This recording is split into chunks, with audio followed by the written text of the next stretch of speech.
শুভ সন্ধ্যা বন্ধুরা। আজ হলো 5 মার্চ, বৃহস্পতিবার। আজকের সন্ধ্যার বিশেষ বিশেষ খবর হলো ইউডিএফ থেকে পদত্যাগ বিধায়ক করিম উদ্দিন বড়ভূঁইয়ার। ভুবন তীর্থ থেকে ফেরার পথে ভয়াবহ সড়ক দুর্ঘটনা, আহত বহু যাত্রী। রণক্ষেত্র মধ্যপ্রাচ্য, কাতারে থাকা ভারতীয়দের জন্য জরুরি সতর্কবার্তা দূতাবাসের, চালু হেল্পলাইন নম্বর।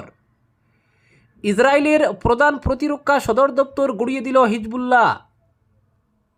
উত্তর করিমগঞ্জ আসনে জাকারিয়ার প্রার্থিত্ব লাভে উল্লাস কংগ্রেস কর্মীদের। জাটিঙ্গায় অবৈধ পাথর উত্তোলনে হুমকির মুখে রেল ও সড়ক যোগাযোগ, চাঞ্চল্যকর অভিযোগ বিজেপি প্রত্যাশীর। ভেরিফিকেশনে হেনস্থা, মন্ত্রী পীযূষের বৈঠক গুয়াহাটিতে।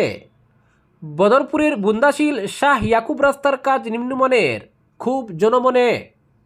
মোহনপুরে রাস্তা নির্মাণে লাগামহীন দুর্নীতি, ব্যবস্থা গ্রহণের জোরালো দাবি। মুখ্যমন্ত্রিত্ব ছেড়ে রাজ্যসভায় নীতিশ কুমার, নিজেই বাংলেন জল্পনা, সরগরম বিহার রাজনীতি। এবং সর্বশেষ খবরটি হল ইরানকে পরমাণু হুঁশিয়ারি ট্রাম্পের, অন্তর্দেশীয় ক্ষেপণাস্ত্র মিনিটম্যান পরীক্ষা আমেরিকার। এবারে শুনুন বিস্তারিত খবর। এআইইউডিএফ দল ছাড়লেন সুনাইয়ের বিধায়ক করিম উদ্দিন বড়ভূঁইয়া। আজ দলের সুপ্রিমো মৌলানা বদরউদ্দিন আজমলের কাছে দলের প্রাথমিক সদস্যপদ থেকে ইস্তফাপত্র প্রেরণ করেন করিম উদ্দিন। পদত্যাগপত্রে করিম উদ্দিন বড়ভূঁইয়া জানান, তিনি এআইইউডিএফের প্রাথমিক সদস্যপদ থেকে সরে দাঁড়ানোর সিদ্ধান্ত নিয়েছেন। একই সঙ্গে তিনি দলের নেতৃত্বের প্রতি কৃতজ্ঞতা প্রকাশ করে বলেন, দলের সঙ্গে কাজ করার অভিজ্ঞতা তার জন্য মূল্যবান ছিল এবং দলের নেতৃবৃন্দ ও সহকর্মীদের সহযোগিতার জন্য তিনি কৃতজ্ঞ। পরে তিনি আরও উল্লেখ করেন, জনসেবার নতুন অধ্যায় শুরু করার জন্য তিনি সবার শুভেচ্ছা কামনা করছেন। উল্লেখ্য, বিধানসভা নির্বাচনের প্রাক মুহূর্তে বিজেপির শরিক অগপতলে যোগদানের সম্ভাবনা তৈরি হয়েছিল। 2-1 দিনের মধ্যে অগপতলে যোগদান করবেন বলে জানা গেছে। করিম উদ্দিন বড়ভূঁইয়া রাজনৈতিক নতুন ঠিকানা অগপতল হবে তা নিশ্চিত। পরবর্তী খবরটি হল উত্তর করিমগঞ্জ আসনে জাকারিয়ার প্রার্থিত্ব লাভে উল্লাস কংগ্রেস কর্মীদের। সব জল্পনা কল্পনা শেষে উত্তর করিমগঞ্জ আসনে কংগ্রেস টিকিট লাভ করলেন জাকারিয়া আহমেদ পান্না। অন্যদিকে পাথারকান্দিতে প্রাক্তন বিধায়ক কার্তিক সেনা সিনহা ও রাতাবাড়িতে সুরুচি রায়ের নাম চূড়ান্ত করল কংগ্রেস হাইকমান্ড। তবে জেলার 4টি বিধানসভা কেন্দ্রের মধ্যে দক্ষিণ করিমগঞ্জ আসনে এখনও পর্যন্ত কোনো প্রার্থীর নাম ঘোষণা না হওয়ার রাজনৈতিক মহলে বিষয়টি নিয়ে জোর চর্চা শুরু হয়েছে। কংগ্রেস হাইকমান্ডের তরফে দলীয় প্রার্থী তালিকা প্রকাশিত হয়। নিখিল ভারত কংগ্রেস কমিটির সাধারণ সম্পাদক কেসি বেণুগোপাল স্বাক্ষরিত তালিকায় উত্তর করিমগঞ্জ আসনে জাকারিয়া আহমেদ, পাথারকান্দিতে কার্তিক সেনা সিনহা ও রাতাবাড়ি থেকে সুরুচি রায়ের নাম তুলে ধরা হয়। উত্তর করিমগঞ্জ কংগ্রেস প্রার্থী হিসেবে জাকারিয়া আহমেদের নাম চূড়ান্ত হতেই দলীয় কর্মীরা আনন্দে মেতে ওঠেন। করিমগঞ্জ ইন্দিরা ভবনের সম্মুখে আতশবাজি পুড়ানো হয়, একে অপরকে মিষ্টিমুখ করান। জাকারিয়া আহমেদকে পুষ্পমাল্য দিয়ে স্বাগত জানান দলের কর্মীরা। নাম চূড়ান্ত হতেই দলীয় কর্মীরা আনন্দে মেতে ওঠেন। পরবর্তী খবরটি হল ভেরিফিকেশনে হেনস্থা, পীযূষের বৈঠক গুয়াহাটিতে। মন্ত্রী পীযূষ হাজারিকার সঙ্গে বরাক চা শ্রমিক ইউনিয়নের সাধারণ সম্পাদক রাজদীপ গোয়ালার নেতৃত্বে এক প্রতিনিধি দলের সভা গুয়াহাটিতে অনুষ্ঠিত হয়। সভায় মন্ত্রী কৌশিক রায়, মন্ত্রী কৃষ্ণেন্দু পাল, মন্ত্রী রূপেশ গোয়ালা ও বিধায়ক বিজয় মালাকার, বরাক চা শ্রমিক ইউনিয়নের সহ সাধারণ সম্পাদক বাবুল নারায়ণ কানু, সম্পাদক সুরেশ পড়াইক, সহ সম্পাদক দুর্গেশ কুর্মী, রামরত্ন নিয়াচড়া, আসাম সরকারের tea tribes and factory welfare নির্দেশক Suban Goala, welfare of schedule caste and backward classes আসামের ডিরেক্টর ডক্টর কুল শ্রীনাথ সহ অন্যান্য অফিসারগণ উপস্থিত ছিলেন। রাজদীপ গোয়ালা বরাক উপত্যকার চা জনগোষ্ঠীর জাতি পদবীর বিষয়টি নিয়ে বিস্তারিতভাবে বক্তব্য তুলে ধরেন। ইউনিয়নের সদস্যরাও বক্তব্য রাখেন। বরাক উপত্যকার 2 মন্ত্রী ও বিধায়ক বক্তব্যের প্রতি পূর্ণ সমর্থন জানিয়ে বক্তব্য রাখেন। মন্ত্রী পীযূষ হাজারিকা চা জনগোষ্ঠীর জাতি পদবীর বরাক উপত্যকার সন্দেহজনক প্রার্থীদের যারা প্রকৃত প্রার্থিত্বের নথিপত্র দিয়েছেন তাদের অবিলম্বে ছাড়পত্র দেওয়ার জন্য সভাকে আশ্বস্ত করেন। সভায় উপস্থিত মন্ত্রী রূপেশ গোয়ালাকে এ বিষয়টি অবিলম্বে সমাধানের জন্য দায়িত্ব অর্পণ করা হয়। বৈঠকে মূলত 2025 সালের রাজ্য সরকারের 3য় ও 4র্থ শ্রেণীর নিয়োগ, স্নাতক শিক্ষক নিয়োগ, প্রাথমিক শিক্ষক নিয়োগ প্রক্রিয়ায় বরাক উপত্যকার চা বাগান ও প্রাক্তন চা বাগান সম্প্রদায়ভুক্ত নির্বাচিত প্রার্থীদের ন্যায্যভাবে নিয়োগপত্র প্রদান নিশ্চিত করার বিষয়টি নিয়ে বিস্তারিত আলোচনা হয়। পাশাপাশি নিট ইউজি এবং রাজ্য সরকারের বিভিন্ন নিয়োগে সুবিধা প্রাপ্তির লক্ষ্যে চা বাগান সম্প্রদায়ের তালিকায় অন্তর্ভুক্তির দাবিতে বিভিন্ন জাতি ও জনগোষ্ঠীকে সংযুক্ত করার বিষয়ে গুরুত্ব সহকারে পর্যালোচনা করা হয়। পরবর্তী খবরটি হল, বড়খলা বিধানসভা কেন্দ্রের অধীন জাটিঙ্গায় অবস্থিত একমাত্র পাথর কুয়ারিকে ঘিরে গুরুতর অনিয়মের অভিযোগ উঠেছে। অভিযোগ, সরকারি নির্দেশ অমান্য করে ব্যাপক হারে অবৈধ পাথর উত্তোলনের ফলে বরাক উপত্যকার রেল ও সড়ক যোগাযোগ ব্যবস্থা বিপদের মুখে পড়ছে। অভিযোগ, সরকারি অনুমোদন অনুযায়ী সংশ্লিষ্ট Kuari Jatinga minor mineral unit 1 থেকে 7 লক্ষ কিউবিক মিটার পাথর উত্তোলনের কথা, কিন্তু বাস্তবে তার দ্বিগুণেরও বেশি প্রায় 15 লক্ষ কিউবিক মিটার পাথর তোলা হয়েছে বলে দাবি করা হয়েছে। বিস্ময়করভাবে এই উত্তোলন কাজ ব্রডগেজ রেল লাইন এবং জাতীয় সড়কের সংলগ্ন এলাকা থেকেই চালানো হয়েছে বলে অভিযোগ উত্থাপন করা হয়েছে। সম্প্রতি বড়খলা বিধানসভা কেন্দ্রে বিজেপির মনোনয়ন প্রত্যাশী তন্ময় পুরকায়স্থ তথ্য জানার অধিকার আইনের মাধ্যমে এই তথ্য প্রকাশ্যে আনেন। তিনি জানান, লাগাতার অবৈধ খননের ফলে সড়কের নিচের অংশ ফাঁপা হয়ে পড়েছে। খরস্রোতা জাটিঙ্গা নদীর স্রোতে আগামী বর্ষাতেই রেললাইন ও মহাসড়কের বড়সড় ক্ষতি হওয়ার আশঙ্কা তৈরি হয়েছে।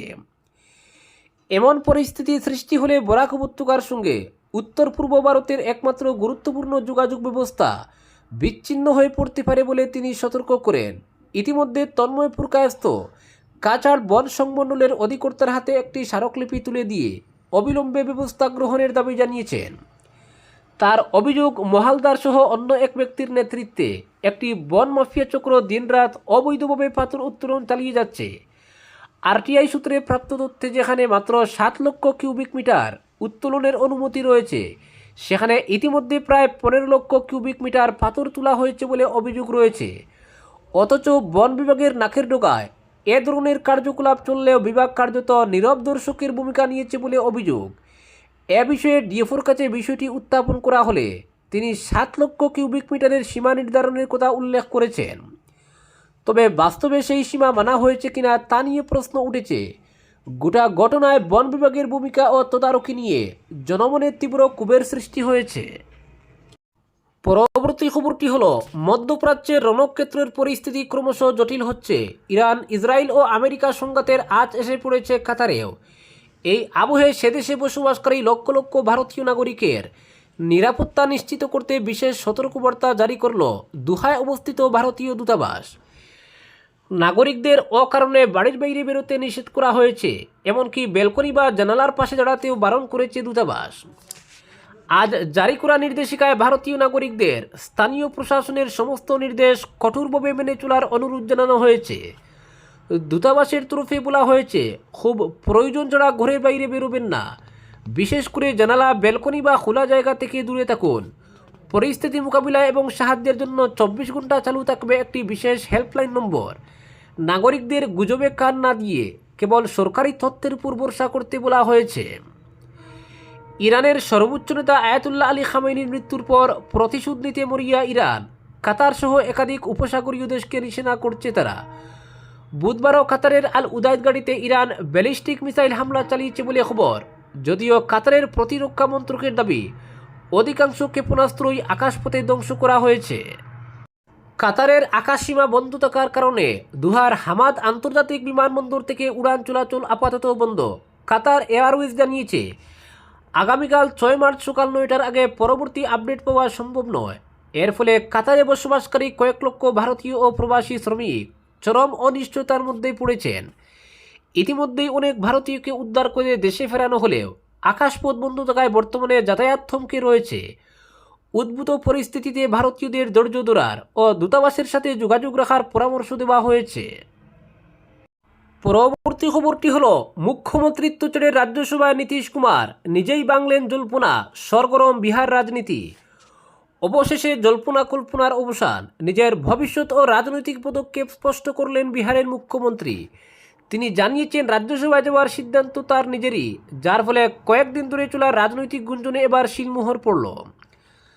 দীর্ঘ 2 দশকের বেশি সময় ধরে বিহারের শাসনভার সামলানো নীতিশ কুমার এবার রাজ্যসভার সাংসদ হিসেবে নতুন অধ্যায় শুরু করতে চলেছেন।